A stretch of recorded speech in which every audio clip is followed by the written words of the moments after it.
Hello and welcome to this edition of the program. I am Imoni Amarere. The scourge of banditry, which is currently ravaging Nigeria, is no longer news to anyone. Around and across the country, there's palpable fear and apprehension. Hardly a day passes by without multiple reports of abduction, kidnapping, and violent attacks in different parts of the country. Nigeria has effectively become Hobson's state of nature, where life is brutish, nasty, and short. No one and nowhere appear to be safe. On March 11, 2021, 39 students of the Federal College of Forestry Mechanization, Afaka, in Kaduna State, were abducted by a group of armed bandits from their school premises and forcibly taken away into the forest. 2 of the students successfully escaped from their captors, while the remaining 37 became unwilling guests of the bandits, who demanded a ransom of 500 million naira for their release.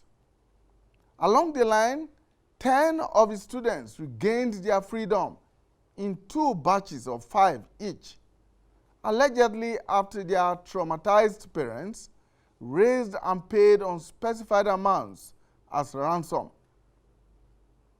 The remaining 27 students went on to spend about 7 weeks, precisely 57 days, in the den of the bandits, until their release on Wednesday, May 5, 2021. Some accounts have it that the release of the students was facilitated by a prominent Islamic cleric, Sheikh Ahmed Gumi, and former President Olusegun Obasanjo. This was as the Kaduna state government insisted that it will not pay ransom to any criminal bandit group as a state policy. Whatever it was, the unfortunate students spent 57 long days in the captivity of the bandits, complete with all the trauma, the uncertainty, and suffering that goes with such a situation. On the outside, the parents of these students were perhaps worse hit. As one of them aptly put it, they became walking corpses, running from pillar to post, trying everything possible to secure the freedom of their unfortunate children, whose only crime was seeking an education. The fact that their institution is a federal government school did not matter much, as the federal government is not known to have made any serious and visible efforts to secure their release. Apart from occasional half-hearted pleadings with the bandits, pleas which of course fell on deaf ears.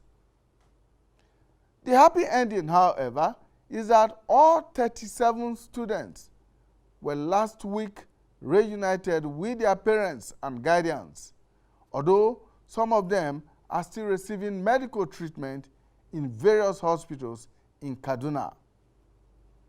On the program today, we shall be talking with some of the students and 1 or 2 of the parents as they try to relieve those harrowing 57 days of physical and mental torture in the den of the bandits and their captors.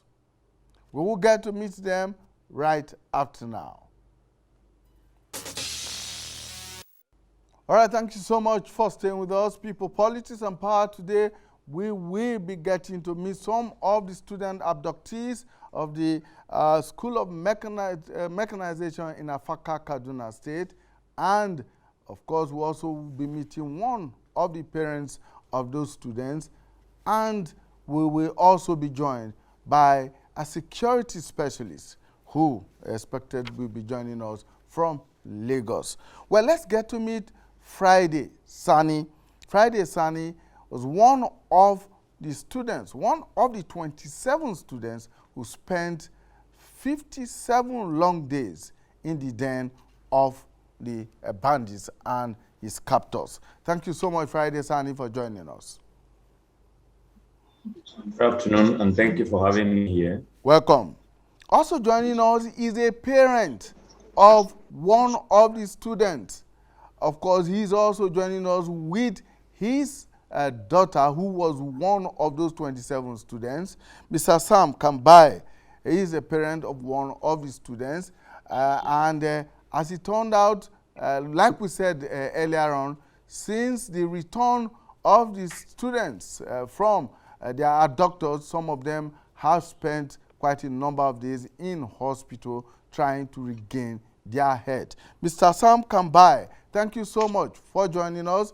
We want to thank you especially for finding time to join us, especially because you are probably joining us from the hospital where your daughter is still receiving treatment. Mr. Sam Kambai, thank you so much for joining us.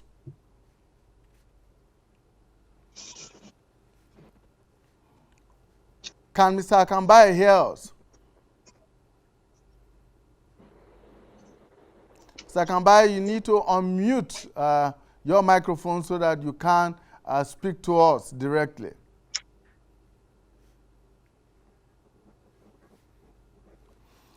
All right, like we said, we'll also be joined by Mr. Ona Ehomu. Mr. Ona Ehomu is a security specialist. He is joining us via Zoom from Lagos. That's right, Mr. Ona Ehomu. Thank you so much for your time, for joining us on the program today. Welcome. Thank you, Moni. Thank you so much. Thank you. Good to have you on. You are very kind, sir.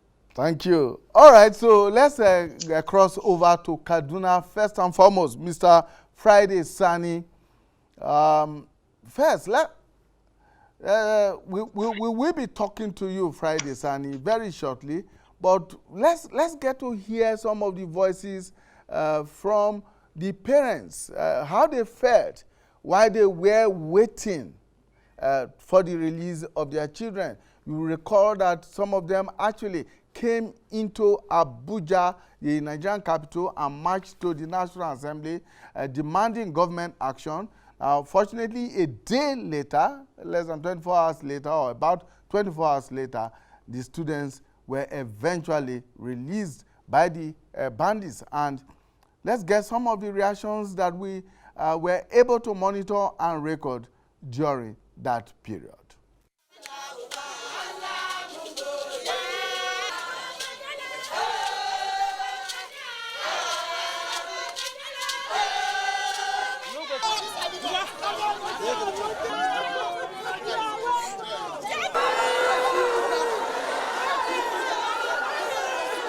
The children finally have been handed over to us, and there is no way I could express my joy this afternoon. Seriously, I am so happy because God has done it for us. We don't have anything to say than to say thank you, God. We give God the glory. It's not by manpower. It's because of the power of the Almighty. It's the one that safeguards these children for good 2 months inside the bush. It was a bad incident, but I just want to thank God. I'm very happy. I thank God for bringing us back safely. If we want to fall, we'll run into a hot and hide for sometimes. But even if we're inside the hall, rain still beat us inside. The students have been released. We await further directive on what next is going to be done. I believe with time, the security in Nigeria will improve. What we would love government to do, immediately they should bring in security in the school.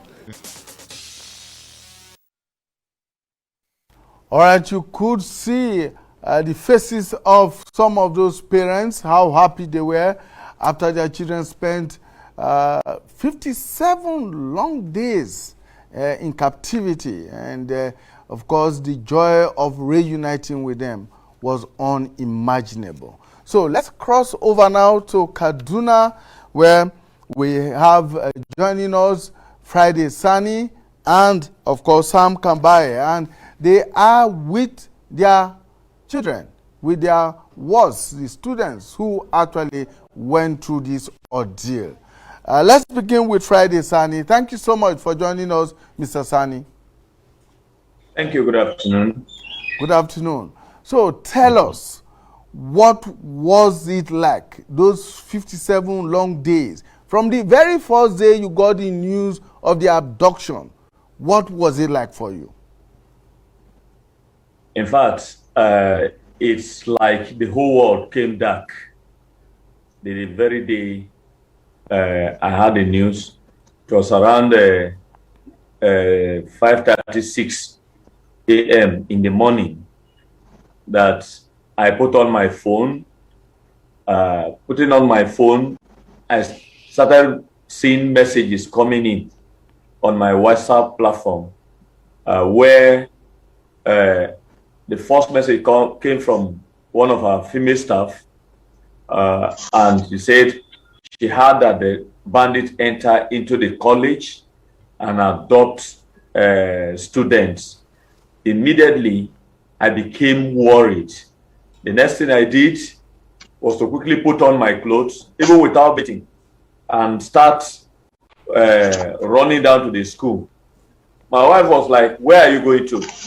And I said, "I have a friend who called me for one business. Let me quickly see him."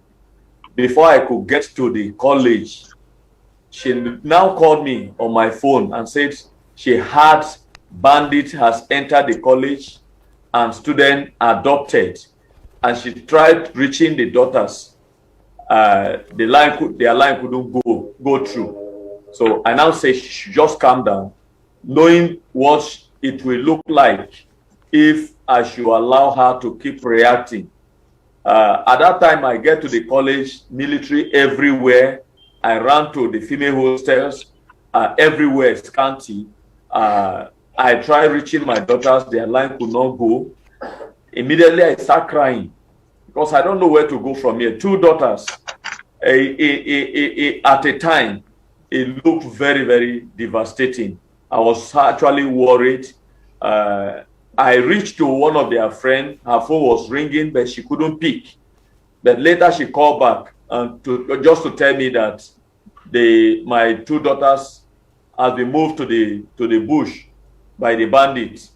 Well, it was like the whole world came to an end for us that day. The next thing we could do is to just be praying that God should just intervene. The military were everywhere, but there was no any attempt of going after them. In fact, what they told us was that they cannot at that moment go after the bandit because it will be it will be disastrous if they should go after the bandits at that moment, because the life of the children will be at risk. And it was a very devastating moment that day for us. And thank God today we have cause to laugh.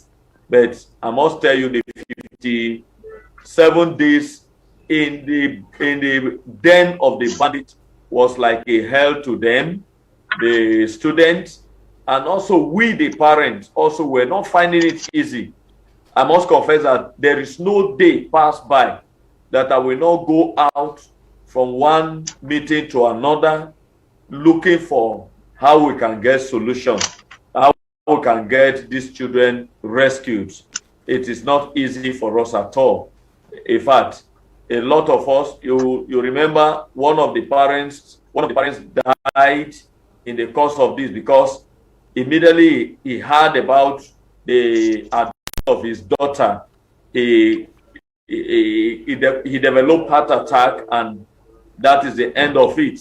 But we must thank God for everything. God sustained the rest of us, and today we could see our children. But it is not an easy thing at all. We can only imagine what you actually went through, Mr. Sani, to have two daughters, two children abducted all at once.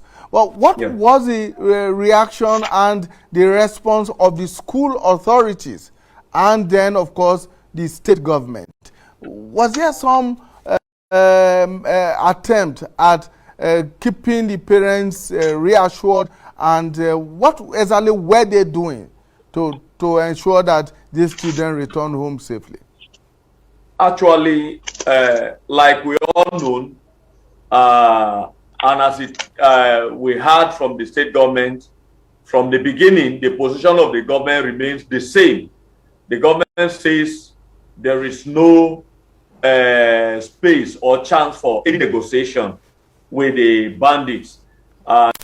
Neither will they pay any ransom for to the bandits. That we look at it, we did everything to pacify them, to come to our aid, to see how they can change their decision for the sake that the victim here are students whose only offense is to seek for education, preparing themselves for future. And along the line, we discovered that the government keeps repeating their position. And it came to a point that we felt like, let us go to the streets and demonstrate, let the whole world hear us and see or know the position of the government on this matter. We're calling on the international community, calling everybody around to come to our aid, because the sum that is being demanded by the bandit is something that none of us, I must say, can even raise.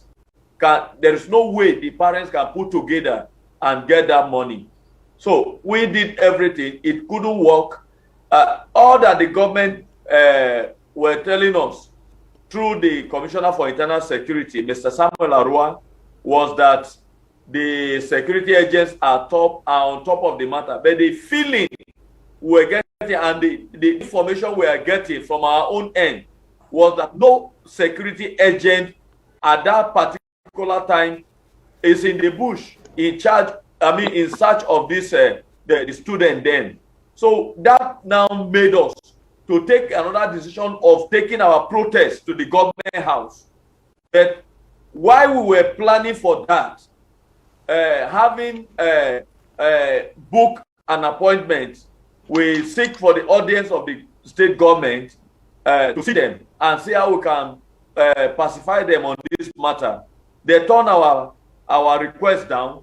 But when we take another step of taking our protest to the government house, that was when the commissioner now informed us that he wants to be with us, he wants to meet with us. We went to government house on the 17th of March. There, the only thing we could get from them was the commissioner and the security agencies there pacifying us not to go to the street in protest any longer. And also we should stop addressing the press, thinking that will make the bandit to increase their demand. The entire Nigeria and the world knows that what the bandits are saying is 500 million. And the whole world know about that. So now that they told us, we make a request that if they should allow us to negotiate with the bandit for the life of our children, which they willingly granted. At the time we came back to the management, they too now took the position of the government by way of stopping us from protests and also addressing the press. But as we stopped that, we kept seeing government coming up with several positions. Those that if they caught anybody negotiating with bandits, those people will be arrested and prosecuted, and so many other things. But the same government were the one that permitted us to do that. And along the line, we now came with our position on to the press that we will continue to negotiate, even if it takes the government arresting us. And that is what we do. Then on the side of the management, the provost of the college did very well, but it's like he was left alone. He was left alone in this struggle. We actually demand to see the Director General of the Institute that supervised the college, that is Forestry Research Institute, who also refused to show up in this matter. There is one thing, you may have the money to give, but your physical presence at this time, at a time like this, is very, very important. The parents want to see him. And I want to say that the Ministry of Environment, which is the overseeing ministry of the institute and the college, I want to say that if the minister come all the way from Abuja to Kaduna to address the 38 parents on this matter, is not out of place. All right. These are some of the... Yes, Mr. Sani, I can see that one of your daughters is with you there. We'll be talking with her very shortly. Let her tell us herself what she went through when we return from this very short break. Stay with us. All right, thank you so much for staying with us. Before we went on that break, we were talking with Mr. Friday Sani, who, of course, is with one of his daughters, one of two daughters who were abducted. Let's get to meet her and talk to her. Miss Sani, thank you so much for giving us your time. Well, tell us how it all happened on March 11th when the bandits, the abductors, came to your school. My name is Victory Sani. On the 11th of March, around 11:53, I just entered into the hostel, not up to 5 minutes. I was on my bed. Before I knew what was happening, gunmen entered into the room, and we all went under the bunk. So after that, they came to under the bunk and took us from there, and they took us into the bush. So how long did you people have to walk or travel to get into the bush? We trekked for about 4 hours before reaching to where they parked their bikes, and they took us on bikes for over 3 hours again. And all of that within Kaduna State? Yes. Now, for those many days you spent in the bush or in the forest, as it were you staying in one place, in one particular place, or you were moved from one place to the other? Actually, they moved us from one location due to the helicopter. Anytime they discovered that helicopter noticed the area where they kept us, they will change the location of the place. So how were they moving you people? Were you always moving on foot, or they were moving you in vehicles or on bikes? I mean, 27 of you. That was quite a crowd. We always trek on foot. Were you being fed? Did they feed you? Did you have the opportunity of taking your bath? How was it like? Yes, they fed us with swallow, with cooker. Sometimes the cooker have no Maggi, sometimes no oil, just salt and water. And sometimes they take us to a river where we took our bath. I imagine that for all that period, while you were being taken away, it was not something you prepared for. You were with just the clothes you were wearing. Yes, just the clothes we took there. So no opportunity for change of clothes. And did they at any point in time threaten to harm any one of you? No. Did they molest? They say all they wanted was money, and that's it. So they did not molest any one of you? No. Now, did any one of you fall ill all through that 57 days you were there? Yes, so many of us. So many of you took ill. So were they providing any treatment? They gave us some herbs which we cooked and drank there. Just herbs? Yes. So who was doing the cooking for you people? Were you cooking yourself? And who was providing the cooking materials? They provided the foodstuffs and we cooked by ourselves. So now that you are back home in the warm embrace of your parents, what do you think of going back to school again? I plan to continue my education, but I don't think I'll go back to that school. Why? Because the security is not guaranteed there. I don't want this incident to repeat itself because it was not funny at all. All right. Mr. Sani, please stay with us. Let us see if we can talk to some of our colleagues. Let's see if we can talk to Mr. Sam Kambai, who is also a parent and is with one of the other students who was also abducted. Mr. Sam Kambai, thank you so much for joining us. Mr. Sam Kambai, can you hear us? Please unmute your microphone so that we can hear you here in the studio. Yeah, I can hear you now. All right, thank you so much, Mr. Kambai. Thank you so much. Yes. Tell us. You need to kill the audio there so that it does not howl back at us. Okay. All right, Mr. Kambai, now that we are done with that, tell us what it was like for you as a parent. How many children do you have in that school? Only a daughter. I was on my way to Abuja when I received a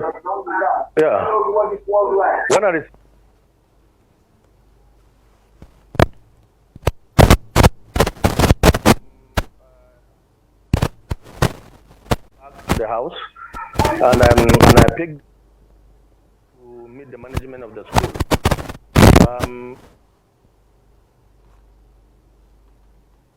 That day, and we decided to call the entire parent for a meeting because for the past 2 years their dad died, so they are under our custody. And when we discussed with the manager of the school that day, they now decided, the parent now find it necessary to select us, me and Friday Sani as the chairman, and Friday Sani as the secretary, because we need to move as a family to discuss the release of our children. But fortunately, like the secretary said, we started the process. We discover nobody is talking to us, and then we now decided to move to start the rally, because when we didn't understand what is happening, we have to start the rally. And we now decided to also ask the provost if we can see the government. At that point, the message we got that the government said they are busy, they can see us. So we later went back to continue the rally. Then, like Friday Sani said, the government now offered to see us. When we went there, we thought they would tell us this is what they are doing, but we discover they are doing nothing. Later, they are now telling us not to discuss with media because they don't want the kidnappers to also increase their demand. But there was nothing they are doing. And now we come back to find a way out. That is where some people advise us to go and meet Gumi. So we now went to Gumi to ask for his support because we needed to see our children. So Gumi now started connect out with some people. Then we now start meeting and start the process of negotiation with the bandits. From the beginning, they told us if we have 5.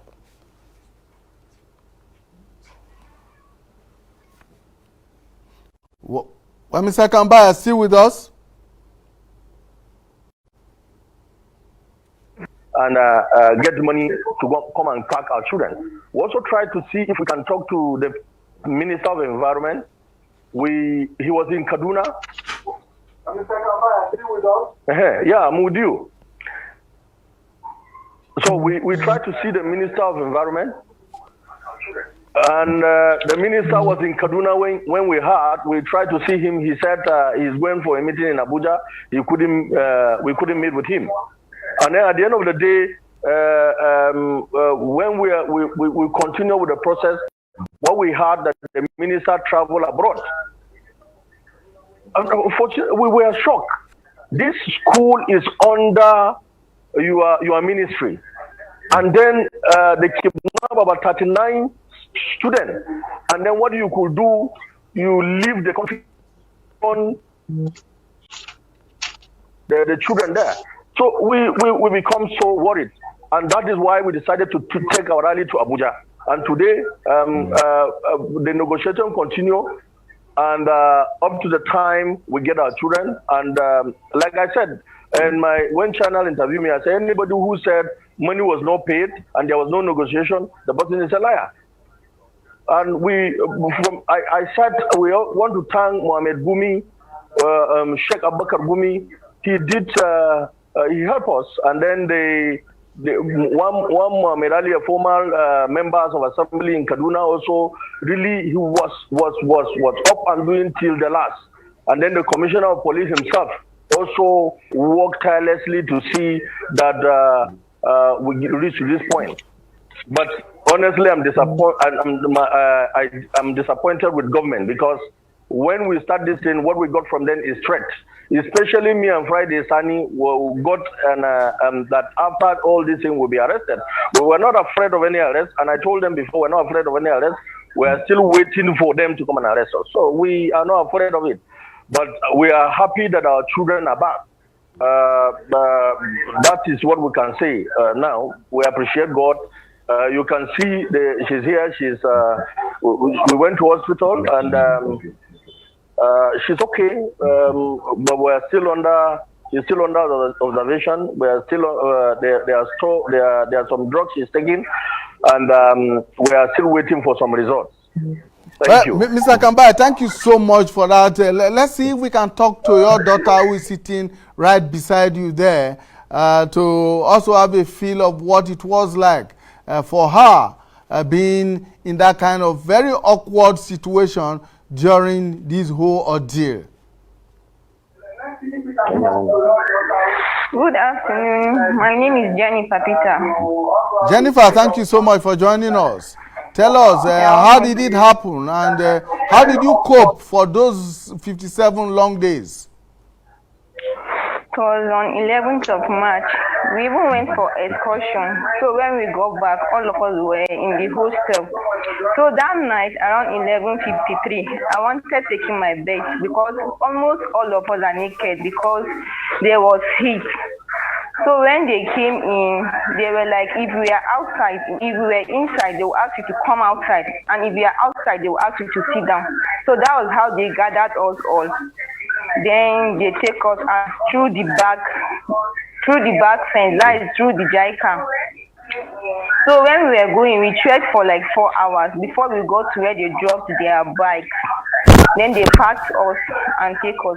At first, they didn't take us deeply, like in the bush. They kept us close at first because they were thinking government would pay the money immediately. So when they noticed that government didn't pay the money, that was when they started taking us back inside. We changed places for like 6 places. We changed different places. On the night of the incident, was there no security in your school? We don't have any security in that school. We don't have any. And there is no perimeter fence in that school? There is. They tampered with the fence. All right. So they moved you from place to place, from one location to the other, almost 6 times according to you. And for that whole period, how were you sleeping? How were you people living? We were sleeping on the floor. But when it's about to rain, there's a hut. They normally keep us there. Then after the rain, we'll go back to normal grass. Did they separate the males from the females? Yeah, they don't keep us together. They normally separate us. The males have their own side, while the female have their own side. Did they at any point in time threaten you or molest any one of those students, both male and female? They threatened to kill us at first, but they didn't molest any of us. But they threatened to kill us. They said if the government are not willing to pay, they would kill us. So the motive essentially was to get money from government? Yeah, they said they are doing it for the money, and they wanted the government money, not our parents' money. That's what they told us at first, that they don't want any of our parents' money, but the government money. But somewhere along the line, about 10 of you were released, allegedly after their parents paid some ransom. Yes. So how did the rest of you feel at that point in time? Seriously, we really cried because we wanted coming all of us, like we wanted them to release all of us, but they picked some that were not too strong among us, then they released them. So when we were crying, they said that we should not worry, we are going the next day. But it did not happen that way. Were any of the bandits friendly at any point in time? Yes, at first they were not friendly, but we got used to them when as time goes on, so they were friendly. Now that you are back home happily, you are back home with your parents, what is next for you? When are you expected to go back to school? Seriously, I would really love to go back to my school, but I'm scared because themselves, they told us that they want to close all schools in Kaduna State if the government are not really ready to make peace with them. So that's what I'm scared of, because they told us that even them themselves did not come back, but there is another group that can come back for us again. So we are scared because we don't have enough security in the school. All right, Jennifer, stay with us. Mr. Kambai, please stay with us. Let's cross over to Lagos, where Ona Ekomu, who is a security specialist, is with us. Mr. Ekomu, you have listened to, you have heard the parents, you have heard the students themselves describe what happened to them all through the 57-day ordeal they went through in the hands of these bandits. Of course, the whole question of insecurity in Nigeria today is woven around this banditry, the kidnappings, the abductions, the insurgency in parts of the country. Almost every part of Nigeria today appear to be in the grips of this very unfortunate situation. Mr. Akom.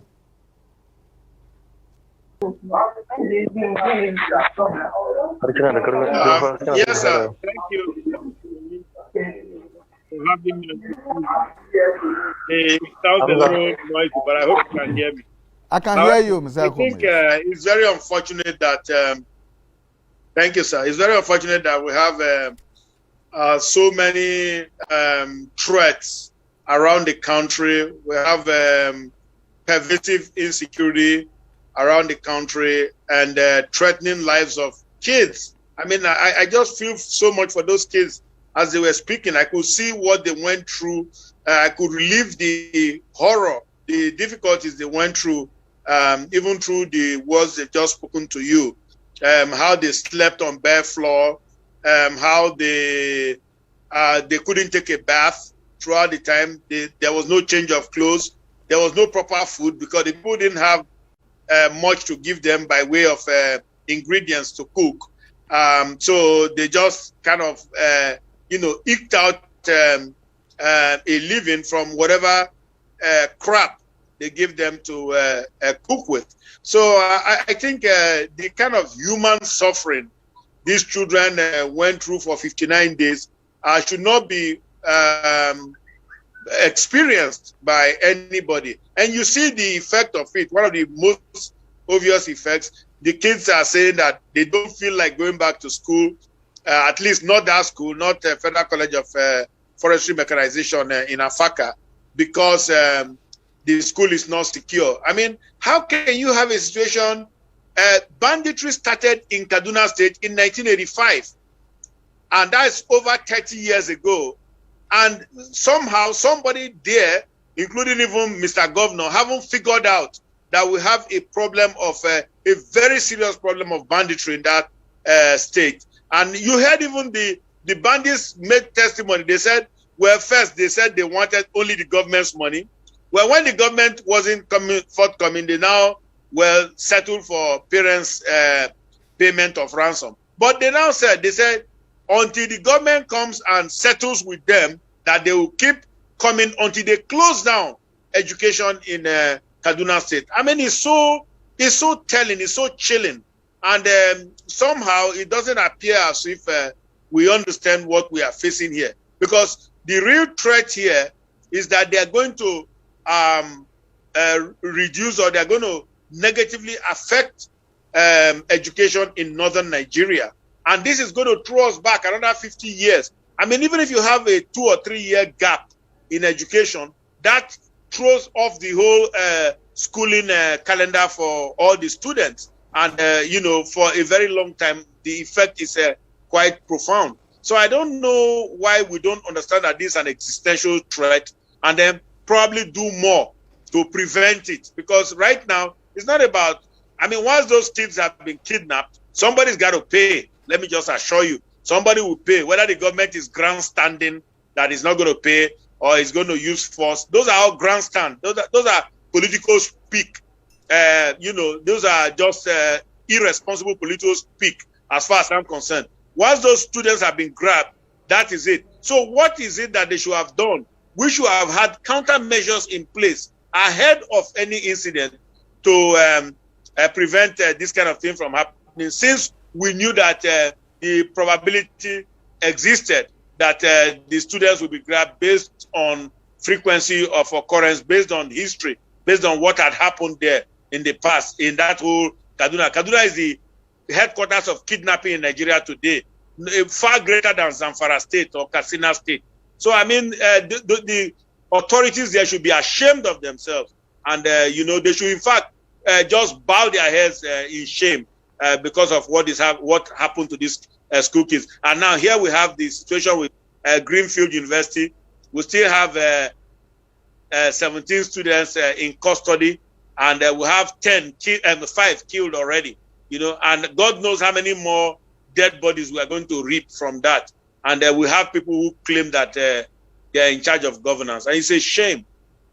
Mr. Akomo, talking about countermeasures, you heard the parents here lament what they describe as the indifference of government officials to the plight of their children, particularly at the federal level. That school, the School of Forestry Mechanization, is a federal government institution. And it didn't appear as if the federal government was concerned at all. All attention was directed at the Kaduna state government, even though, I mean, the school is located in Kaduna, but it's a federal government institution. What countermeasures do you think ought to be put in place? Because from the testimony of the students, it's clear that this is not going to be the end. Indeed. Thank you very much, Mr. Amarere, for that brilliant question. Now, the problem here is that, first of all, if countermeasures, you are right, must have come or should have come from the federal government, because it's the federal institution. Now, this is what we have been calling for many years now, that they should do a vulnerability assessment of schools. Now, most schools, education is on the concurrent legislative list. So most schools are under state control. If you say in terms of frequency, that is numbers of schools. But most of the bigger schools, that is like universities and stuff, they still are under federal ownership, just aside from a few state universities. Now, this Federal College of Forestry Mechanization is a federal institution, like the name says, federal college. But now the federal government has so many colleges of education around the country also. So these are all prime targets for the bad guys, for these bandits who are now ubiquitous. They are all over the country to attack. Now, having said that, so that means look at what the children are the security experts now, not even Dr. Ona. The children said the schools have no security. There is no protection. That means no countermeasures in place. All of these schools should receive robust countermeasures, and it doesn't cost that much, for goodness sake. If those fences, first of all, the fencing should have been at obscuration level, because you must have fencing of the perimeter fencing. They should have the hostels themselves. Look at girls who were naked. People walked in on them and just abducted them, which means the doors were not good. So even just common locks, ordinary locking devices, there were no locks, there were no alarm system, there were no dogs, there were no guards. I mean, there's so many lack. You know, so you can't keep hoping on luck and keep thinking that, oh, things will be better, things will be good, or our method of responding or our countermeasure to go and carry dead bodies after the people have been killed. Or even somebody was telling me recently that now we even resort to mass burials because so many have been killed, we resort to mass burials. But let me come back to what you said about incident management or crisis management. I would have expected that when students from a federal government college were seized, the Federal Ministry of Education, if it were a responsible ministry, would have set up a crisis management group immediately. It's their students, it's their school. They should have set up just like what Mr. El Rufai was doing in Kaduna with Mr. Arwan, trying to manage it even though not quite competently. But they should have set up a crisis management group that will have addressed some of these issues. They should have been on ground, interfacing with the parents, such that they can answer a lot of parent questions. Because parents, obviously, are not naturally, they were anxious, they were fearful, they feared the worst. These were people who should have been, who should have been interfacing with them, giving them information about what actions. After all, the girls said that there were certain things that the military was doing. They said that helicopters and police perhaps also, they said that the helicopters were coming in close search for them and so on and so forth.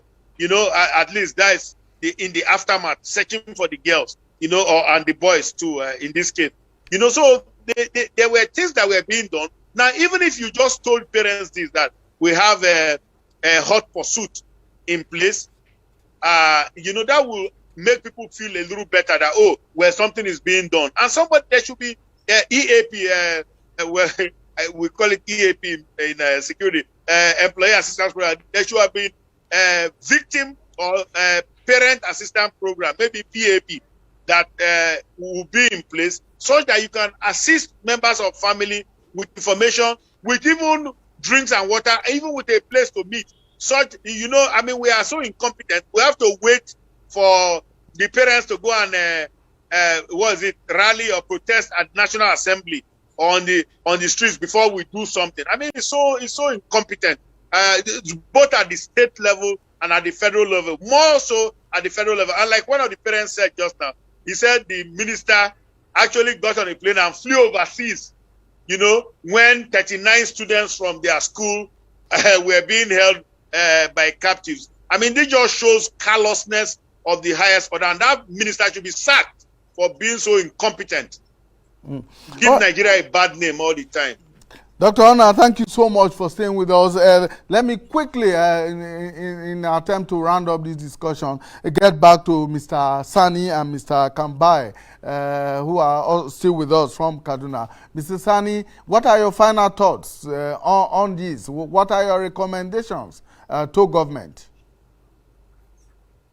Yeah, actually, my recommendation on this matter is that presently, just like the doctor said, the school in the north is in danger, and I'm recommending that the government should stand to the challenge as it is now. If not, all the schools in the north will be closed down. And I told some people the other day that the southwest, we know that they have made serious progress in terms of education.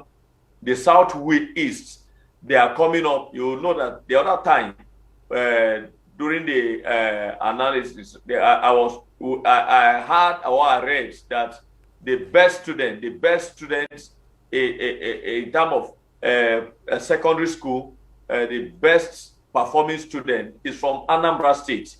This shows that the Southeast also are coming up seriously in terms of educating their people. But the side of the North, everywhere is full of banditry. Banditry, discouraging people from going to school, chasing people out of school, and all of that. In fact, in Kaduna now, most schools are closing up because they are receiving threat letters from bandits that they are coming. They are coming. People are taking themselves from school. And we are even short of institutions, schools in Nigeria now. The one we have, people are closing up. People are afraid of, in fact, look at the case of Greenfield University. So it's unfortunate. It's a private university. Now they are left to their fate. The parents are at the mercies of the bandit now, negotiating by themselves, because no government is not coming into this matter. So there is need for both government and the federal, the state and federal level to come together to see how they can settle this. And another thing is that these bandits are human beings.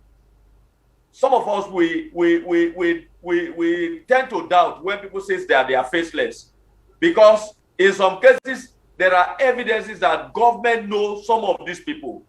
They should call them to a round table for dialoguing. Okay. Let's know what is their problem and settle it once and for all. Thank you so much, Mr. Sani. Let's get to hear from Mr. Kambai very quickly, 60 seconds. What your recommendation is, what your final thoughts are, Mr. Kambai. Is Mr. Sam Kambai still with us? I'm still with you. Okay, very quickly. Give us your final thoughts, your recommendation. I'm happy at this moment.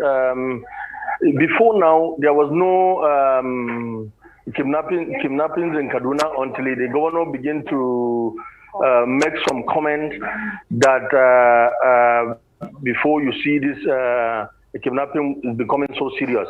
Let him reduce, if he knows there is no security in place first, let him observe what he said, because this thing, his statement to us is some of the things that he said that brought about this kidnapping in Kaduna. He should choose his weight before talking to the media. I'm also advising those who are his media aides to also write some write-up for him and read instead of saying things off head. Sometimes he makes a lot of mistakes by putting Kaduna State into trouble. I'm also begging the federal government to do something quickly and send, because you heard what my daughter said. They said they are also coming to schools in Kaduna State. So honestly, they should provide security for schools. For now, this is what I can also advise, but I plead with the federal government to do something quickly. Thank you. That's all I can say now. Thank you so much. Thank you very much. Mr. Sam Kambai is a parent of one of the abducted students, Jennifer Dimka.